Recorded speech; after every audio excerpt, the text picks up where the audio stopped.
Oh non. Voilà, alors mes amis, on va étudier aujourd'hui, Bezrat Hashem, une lettre de Rabbi Yosef Messas, de nouveau, la lettre Elef Taf Resh Lamet, donc on est à la 1630e lettre, 1630e lettre, dans son Otsar Amirtavim, son recueil de lettres, qui fait 3 volumes, on est à la 1630e lettre, et il nous dit on est en Av Tafshinyotet, c'est une lettre qui a été écrite en 1959, ça fait déjà un bail. Elle est écrite à un monsieur qui s'appelle Rabbi Yahya Atia, qui habite à Fès. Donc, en ce moment-là, Rabbi Yosef Messas, c'est à Meknes. Il est Dayan au Beddin de Meknes. Et il écrit à un monsieur Rabbi Yahya Atia, qui se trouve à Fès. Qu'est-ce qu'il lui écrit? Alors, on va le faire ensemble dans le texte. Sha'al kvodo bemirtavo.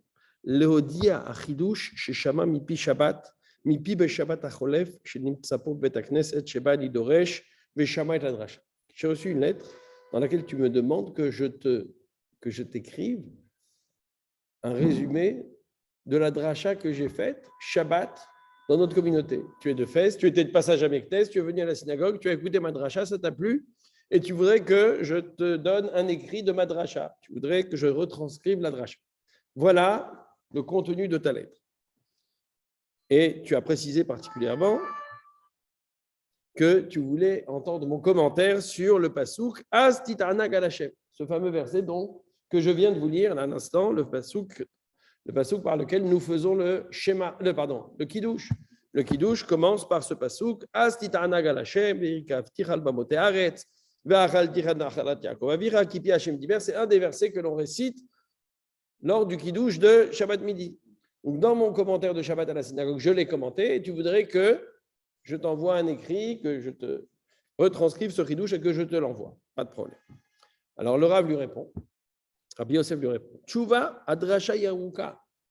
La dracha que j'ai faite ce Shabbat, elle est longue. Ve'iev shale'atika. Je ne peux pas la retranscrire tout entière, c'est trop long. Sachez que par la suite, il a publié des ouvrages dans lesquels il retranscrit toutes ces drachot. Il faisait des drachot de 2 heures tous les Shabbats. Il rentrait chez lui le soir, il réécrivait tout. Tout ce qu'il disait était écrit. Et tout ce qui a été écrit a été publié. C'est quelque chose de phénoménal. Ani Rochev, et donc dans la lettre, qui fait quelques lignes, ne vous inquiétez pas, c'est court. Ani Rochev Shema Shechachach hu apirush halatziyi al pasuk al pi arba sugim, sheyesh beteva bnei adam. Moi, je pense que quand tu as parlé de ce pasuk Astitana Galashem, en fait, ta requête était que je te retranscrive le commentaire que j'ai fait sur ce pasuk. Et c'était un commentaire qui était fait à partir d'une parabole, à partir d'une description des comportements humains. J'ai décrit les comportements humains, ça t'a plu, tu as oublié ce que j'ai dit, et tu voudrais que je te le retranscrive. Effectivement, dans ce commentaire, j'ai décrit la manière avec laquelle les gens se comportent, concernant les invitations qu'on pourrait leur faire. Vous allez voir. Il nous dit, j'ai décrit les gens et j'ai dit que quand on invite les gens, voilà comment ils réagissent. Aleph, il y a des gens, vous les invitez, vous dites non, c'est pas possible, je ne viens pas. Pourquoi? Je peux faire mieux que chez moi. Chez moi, je mange des mets extraordinaires. Ma femme, elle cuisine d'une façon tellement extraordinaire. Où je vais trouver aussi bien chez moi, ce n'est pas possible. Je ne mange que chez moi. Et donc, il y a des gens qui refusent les invitations, effectivement, parce qu'ils ne peuvent pas imaginer qu'ils vont trouver mieux que chez eux. Première catégorie.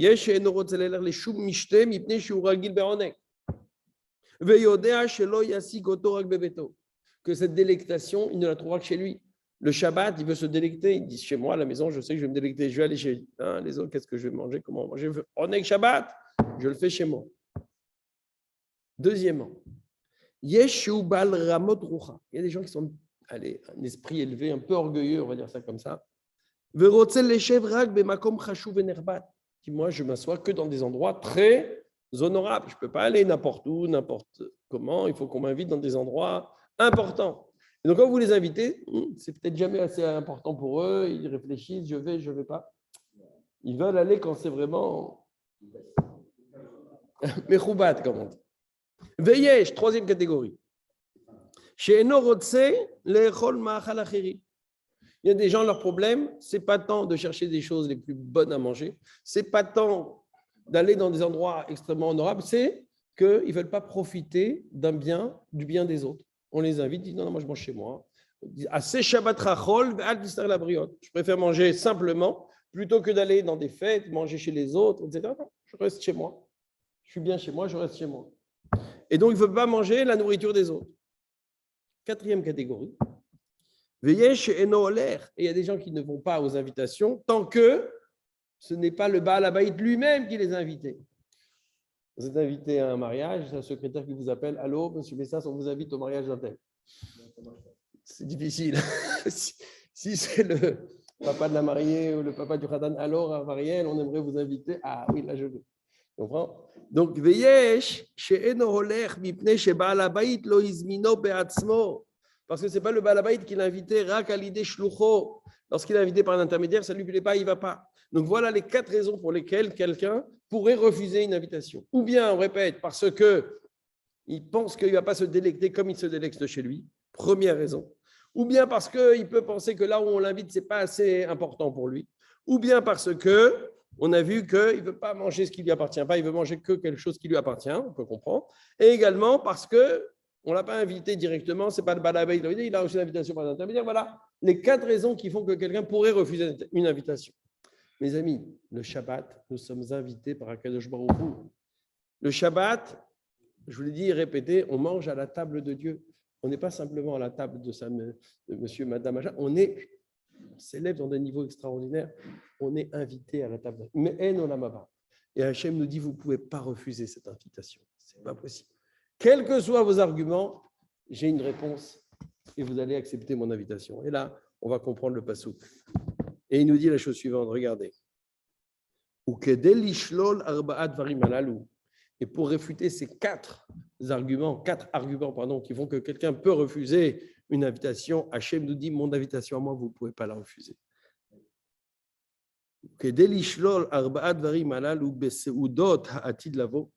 Alors pour les seudot, les repas qu'Akadosh Baruch Hu veut nous servir dans le monde, dans les temps à venir, moi je ne dis pas simplement les temps à venir, pour les Shabbatot que nous vivons, n'est-ce pas, pour pouvoir rentrer dans le Shabbat, sachant qu'en rentrant dans le Shabbat, on est installé à la table d'Hachem, on ne peut pas refuser cette invitation. Pourquoi?